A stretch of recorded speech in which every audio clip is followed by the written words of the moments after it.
In this room is the same false plaster beam ceiling with the same kind of very attractive pendants at the end.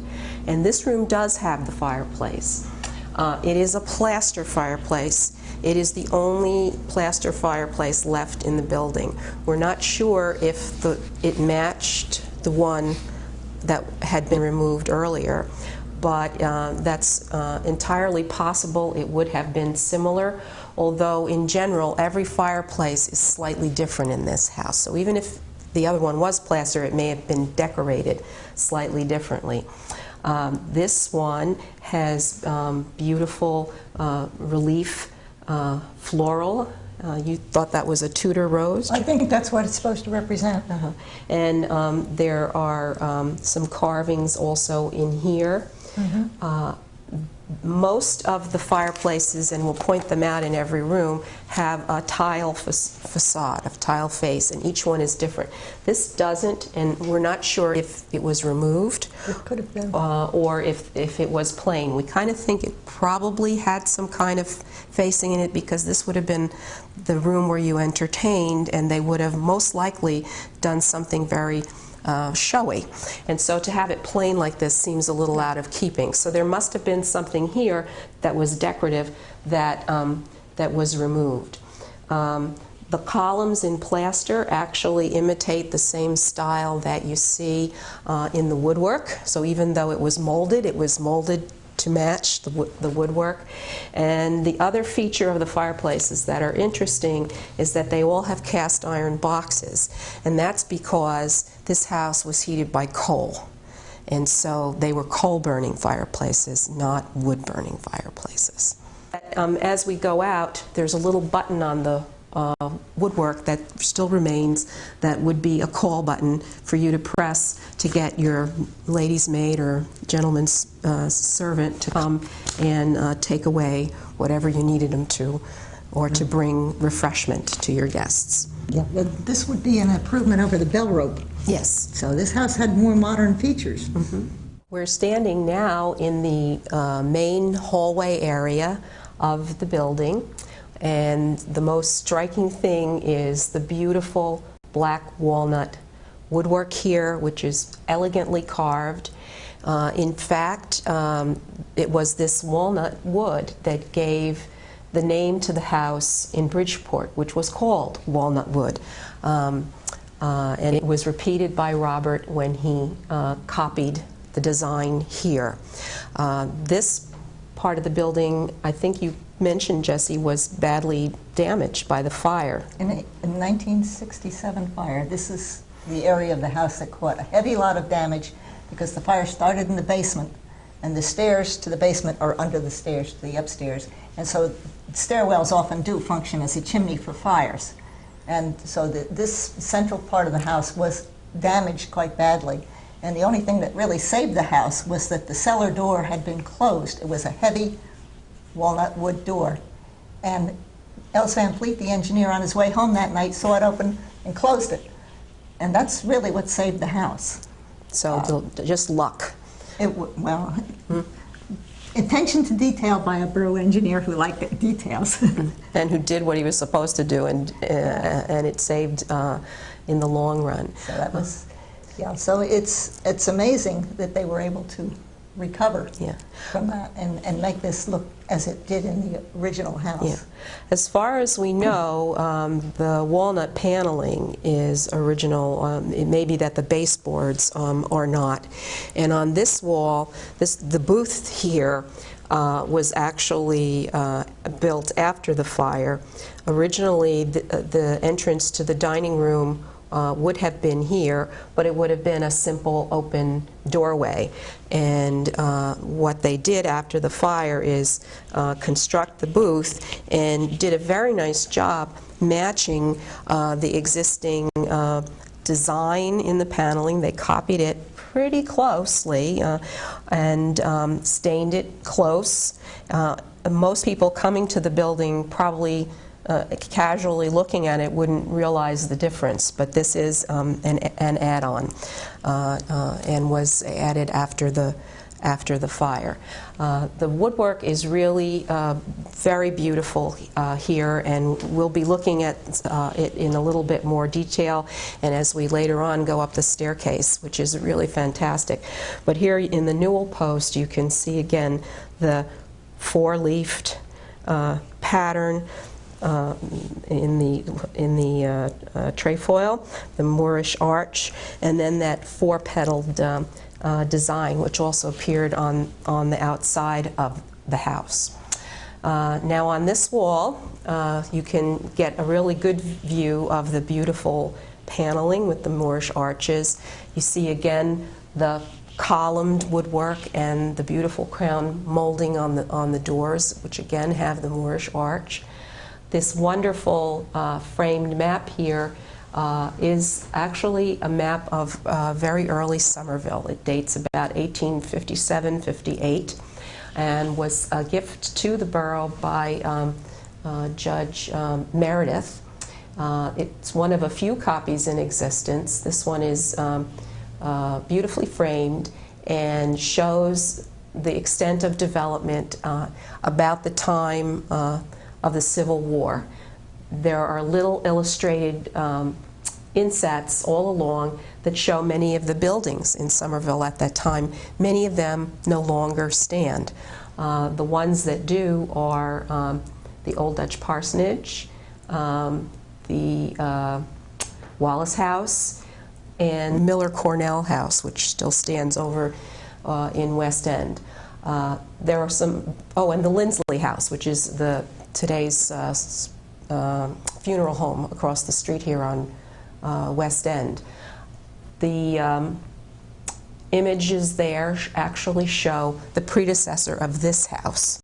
So when that map was drawn and printed, this house actually did not exist, although the property existed. So that's kind of an interesting little bit of history. Now, as you look down the hall, you can see a couple of interesting features. First of all, the door at the back, it would have been the exit to the little back porch that was no longer there, and today that's no longer functional, and so it's sealed off and closed because the library addition is butted up right against the other side of it. You can also get a little bit of a view of some of the carvings on the staircase, which we'll see up close a little later. The most interesting one is the hanging pendant there that extends into the hall space from the newel post above.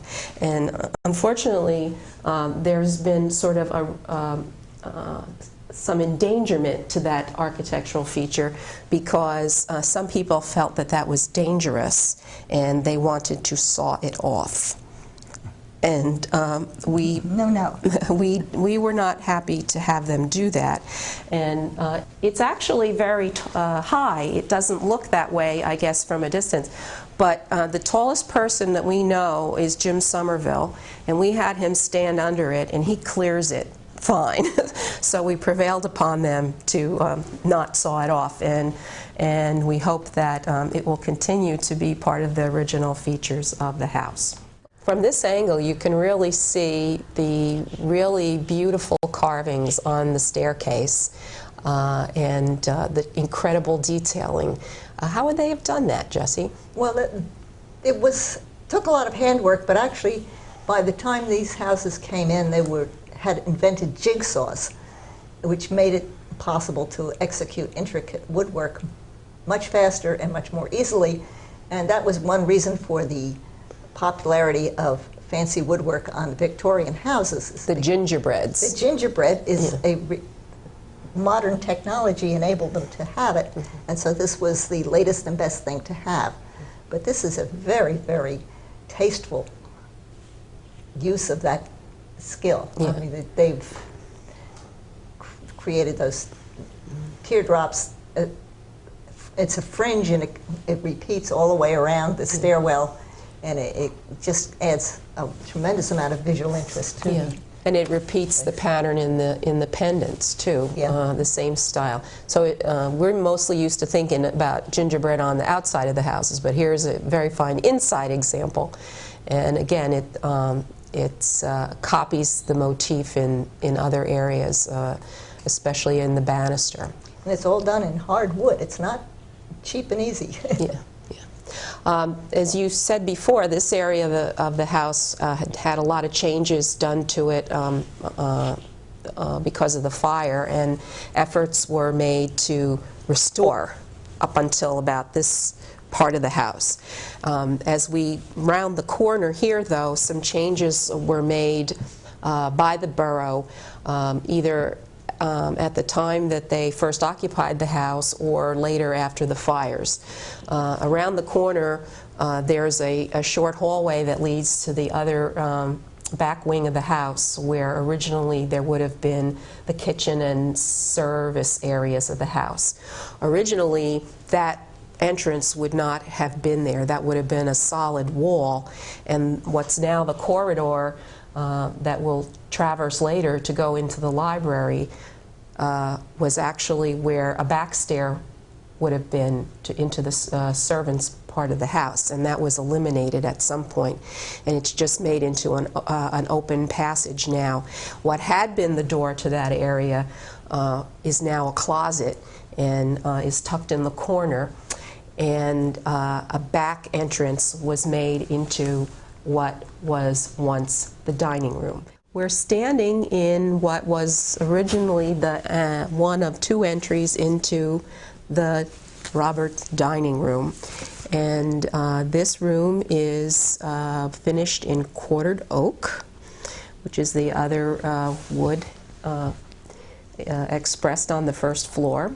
And I think the paneling in this room, I think, is just beautiful. I'm a real favorite of oak, and you can see it, the beautiful golden tones in the paneling here behind me. Yeah, there it shows up to this particular advantage. Yeah, and again, it's the same Moorish arch, and the door here is more simple, but this would have been the connecting door into the parlor. So your guests who you greeted and were enjoying talking to and visiting would not have to go back into the entry hall. You could just move very smoothly and seamlessly into the dining room. The other beautiful features in this room are the fireplace, and this is one of my favorites because you have this beautiful wood with the many repeated carvings of this trefoil pattern, and then you have the floral motif here in small, just under the lid. I don't even know if you can see it. And then this wonderful two shades of olive green, first in the front tile and then in the floor of the fireplace, showing off the beautiful high glazed tile, and then the cast iron firebox, which also is decorative and has a kind of a little corner cornice here, and again, everything is carved and ornate, so definitely designed to impress your guests. The windows, again, in this room show the shutters and the same idea of being able to fold them back against the wall to let in the light and to close them when you wanted to keep the sun or the draft out. Jessie, you were remarking on the size of the room? Yeah, the room is very large. With a banquet table in here, one imagines they could have entertained 18 guests for dinner, even 24, without being crowded in. But we don't have anything to indicate that they ever hosted parties of that sort. Mm-hmm.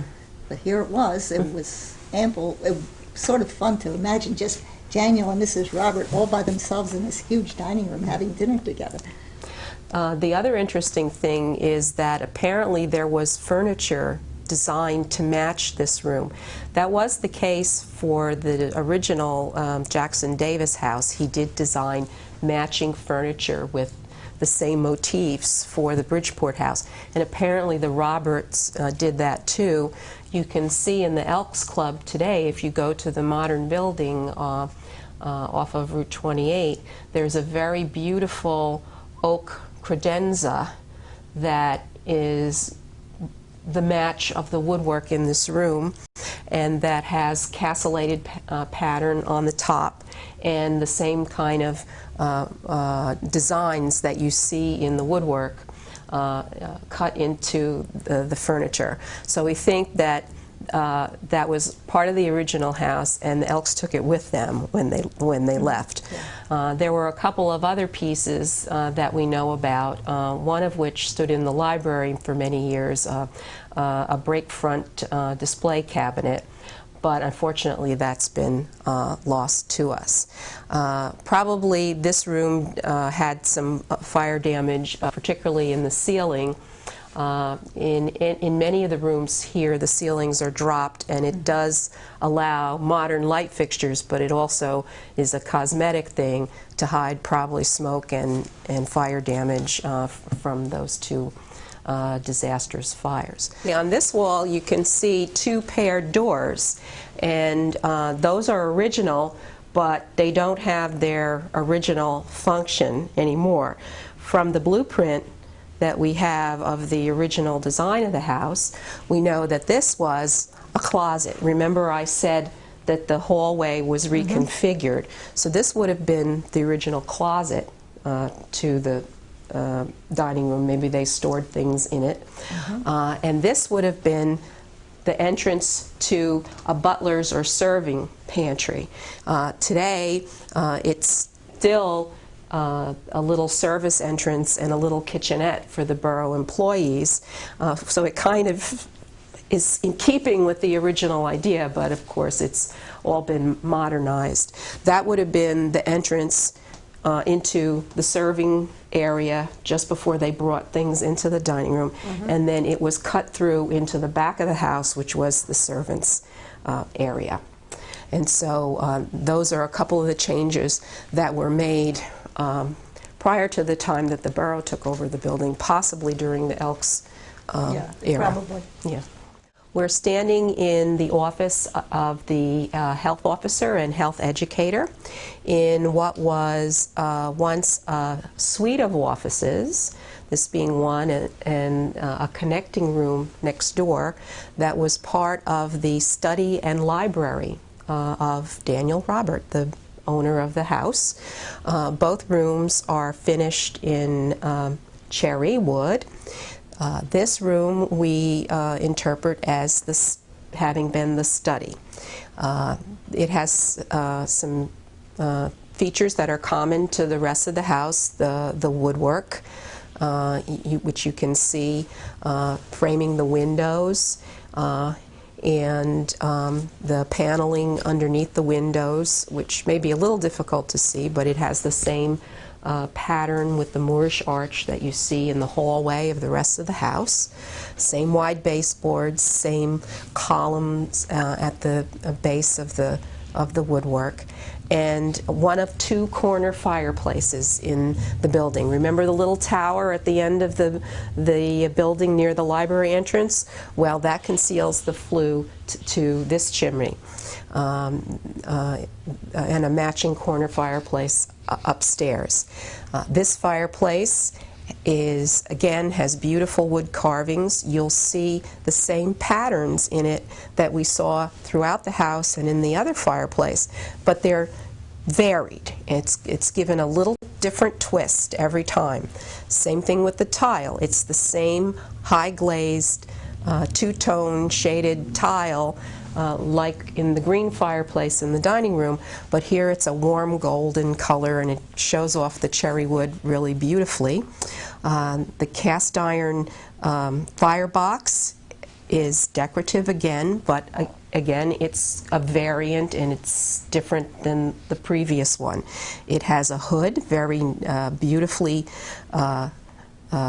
floriated pattern on it, and if you can zoom in and look at the inside of the firebox, you can see that it has a repeated fleur-de-lis design, and we think that stamps this room very much Robert's, because his family origins originally were French Huguenot. So for him to have a fleur-de-lis, which is actually an emblem for the country of France, kind of goes in line with, you know, family ties and his family's origins. So it kind of really stamps it as his room.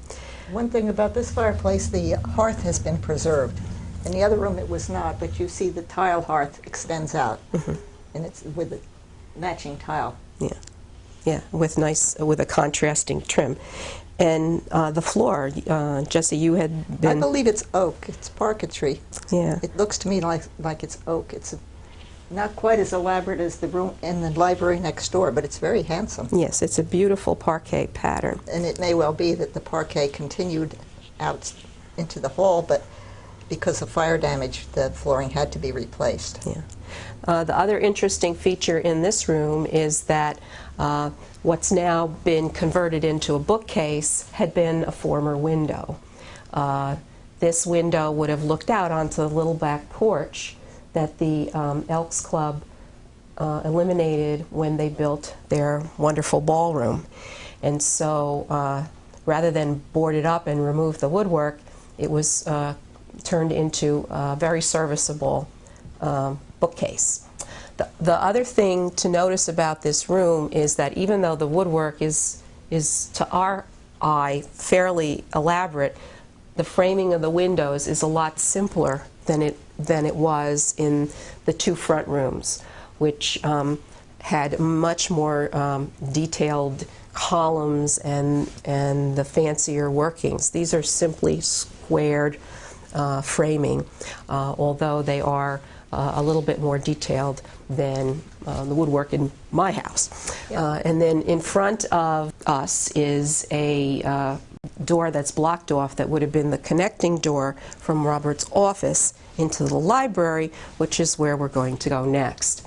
It's difficult to see, but that door also has elaborate woodwork, and it is a beautifully paneled door, as are all the other doors in the house. Yeah, all these doors are very, very heavy and solid wood. I mean, look, it's a couple inches thick, solid wood. Yeah, like that. Yeah, it's amazing, the amount of lumber that went into the construction. Now we're in the office of the finance department of the borough, and this is Daniel Roberts' former library. You can tell that by the beautiful, absolutely gorgeously carved built-in bookcases here, which are very functional even today.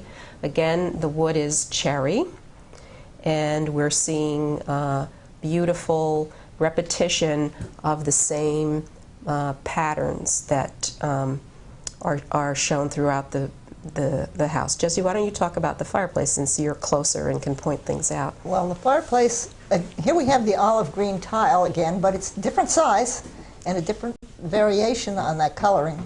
And the firebox here again is iron, but it has the corner decorations, but again it's a different decorative motif, and the lining seems to be a floral pattern with almost the starburst effect.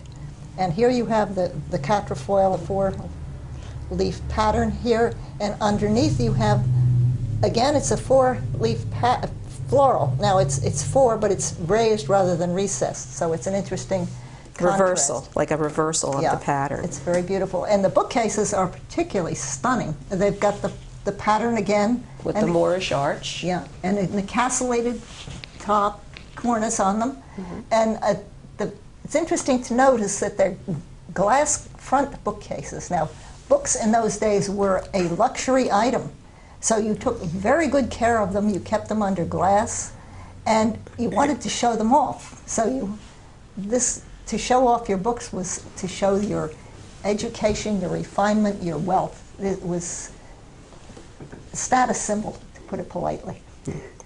Now, the windows in this room are treated the same way that they are in the study.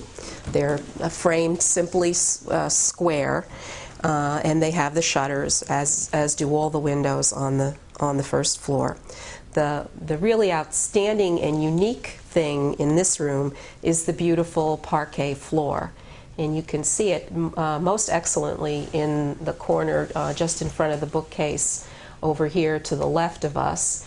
where you can see that the squares in the room are larger than the parquet floor in the other room, but we have an absolutely beautiful border, and it's one that has contrasting diagonal diamond shapes and a different pattern in the corner.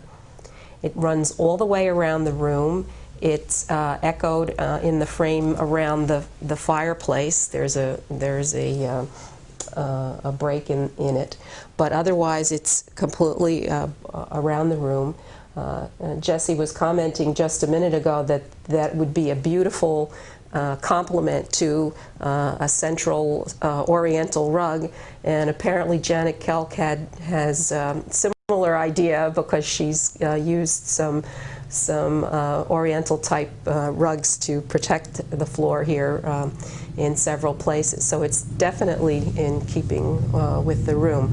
We had a real scare in this room a couple of months ago when a hidden pipe in the wall that we did not know about burst and leaked into this room and caused some water damage on the floor.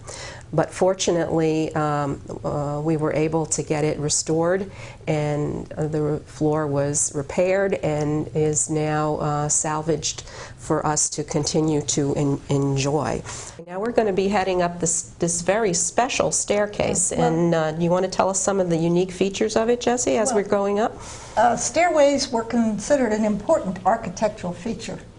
They were meant to dramatize your hallway, and in this case, they beautifully designed. It's broad, shallow stairs, and it definitely has a perspective. At the bottom, the stairs are wider, so that it gives you a greater sense of depth. And this is all to enhance the visual appeal. With the ornate woodwork, and the perspective of the stairway was to draw your eye into the house and make you impressed. Okay, so let's head on up to the landing, where we're going to have another chance to see some of the beautiful gingerbread. From here you get a beautiful view, both sweeping down the staircase and also looking at the second floor landing, where you can really see another great example of the wonderful gingerbread pattern. He had a wonderful time displaying what he designed. Yeah. Even the post that's a half post, because it's in the wall, it actually has all half decor on it. It's meant to be finished that way. Now this light fixture that's on the newel post here, we are not sure if it was original to the house or to the Elks period. We're not exactly sure when electricity came to the house. Do you think there might have been wired for electricity in '88? They may have had, but it would not have extended to that much. It would have been very limited. So I would say that that's probably an Elks Club addition. Yeah, or perhaps was added later on during the tenure of the Roberts, if not original. We think it was one of a pair, because if you look down at the newel post, there's a cap there where it looks like another fixture may have been mounted. And there's a light switch on the post. And there's a light switch on the post. So we think that there were two of them. This landing has a small door off to our right here that was original to this. Today it's the women's room entry. Then it would have been a closet, but probably during the Elks period it was remodeled, and it was for a long time early 20th century decor for a public restroom. So obviously we won't be going in there today. I think we might mention that these brass rails are a modern addition, so you will not, because the railing here is very low, presumably you could fall. So the safety codes dictate that we should have something like that to make it less likely that anybody would go over the edge. Right, especially small children. Well, the Roberts had no children. No, the Roberts had no children, so that wasn't a worry for them. The other interesting things on the landing are, well, once again, here would have been the entryway to the servants and service area of the upstairs portion of the house. And that is also where there was a lot of extensive fire damage, so it's basically been totally rebuilt since that fire, so we won't be going in there today. But the other interesting thing are, this is where we begin to see the portraits of the first Borough Council